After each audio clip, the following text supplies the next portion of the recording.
Hi guys, it's Jacob from Stringbuzz here, stringbuzzworld.org being a music journalism site, links are in the description down below. And we have a brand new song review for you today, and it's the latest track by Kat Graham, and that's Sometimes. So I'm going to refer to the original article as I usually do for these videos, so I hope you enjoy. Now it's a strange track to really get into from my personal perspective, since she's more known for her acting rather than her singing. However, I've never even seen her act, or anything she's acted in, so now I'm going into this track as Kat Graham the singer rather than the actress slash singer slash model.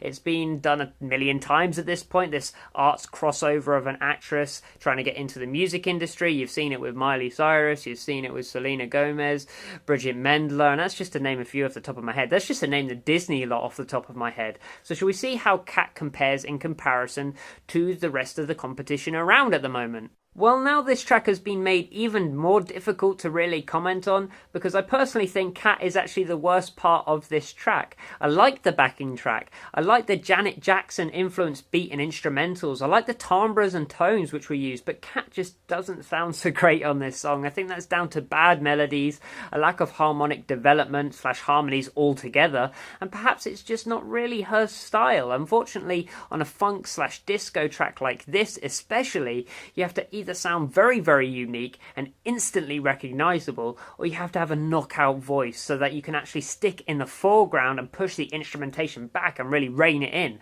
But for me, she was swamped. She sounds swamped throughout the entire runtime. She sounded weak, and it did come across as an actress trying to sing rather than a singer doing her job, which is, yeah, not so good for the authenticity rating. When it comes to the production of this track, it's a strange one really, because although I like each layer individually and what has really been done to each layer, I wouldn't say that it's what I would have done personally, especially with a vocalist like this. The bass has this slightly distorted tone to it, which started off catchy and different for the first section, the first few bars or so, but by the end of the track I just wished it was left a little more organic and thought it could have been a real single seller if it was left a little more natural and left a little more dry. If it was just like a normal bass guitar without this distorted and heavily EQ'd tone, I think it would have been almost Jamiroquai-esque, since the actual sequence is funky, it's catchy, it drives that low ground really, really well. So yeah, I think that's a bit of a strange choice.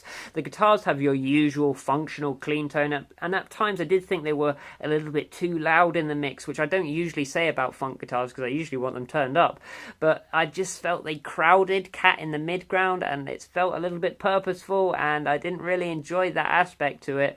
The percussion though sounded fine, and I enjoyed the percussion, and I thought the production cycle in general is a good one. It just needed some more personalizing for this artist. Musicality wise, the song did lack that big vocal performance, unfortunately, and Kat isn't a bad singer or a terrible singer, and she's perfectly functional regardless of what the comment section might tell you. I mean, there are singers who have made a really strong career out of a voice much worse than what she already possesses, but she has to utilize it better in my opinion. She was the most boring aspect of this track, and she did sound a bit monotonous, and instead of sounding as if the track was hers, she sounded like a backing vocalist on the track. Each note felt a little weak and functionally covered rather than actually being aced each time without fault. However, as I've already said, I like the instrumentals, and this throwback disco approach is big right now for a good reason. It's catchy, it's fun, and it's perfect for any season of the year. It's pretty much the only genre that can really go along with that. I mean, if you stuck Bruno Mars on this record, you probably struck gold. Lyrically, the track isn't good, it's not good, but then I think the lyrics were just like a means of getting the melody out there rather than actually portraying a message or a moral. To be honest, how many disco tracks have morals and big messages and experiences behind them? I don't even want to listen to that anyway. Overall, the track is okay, and although the vocal performance is worse than average, I'm not going to allow that to handicap the track's rating all too much. I gave it a G rating of 5.5 out of 10, which is above average. It might seem a little low to some because of how much I've been bigging up the instrumentation, but then the instrumentation wasn't enough for me, and there were so many little things that they could have changed that I felt it perhaps needs revisited. So if you like this video, then please leave a like, subscribe to see more, and I'll see you around next time. Bye-bye.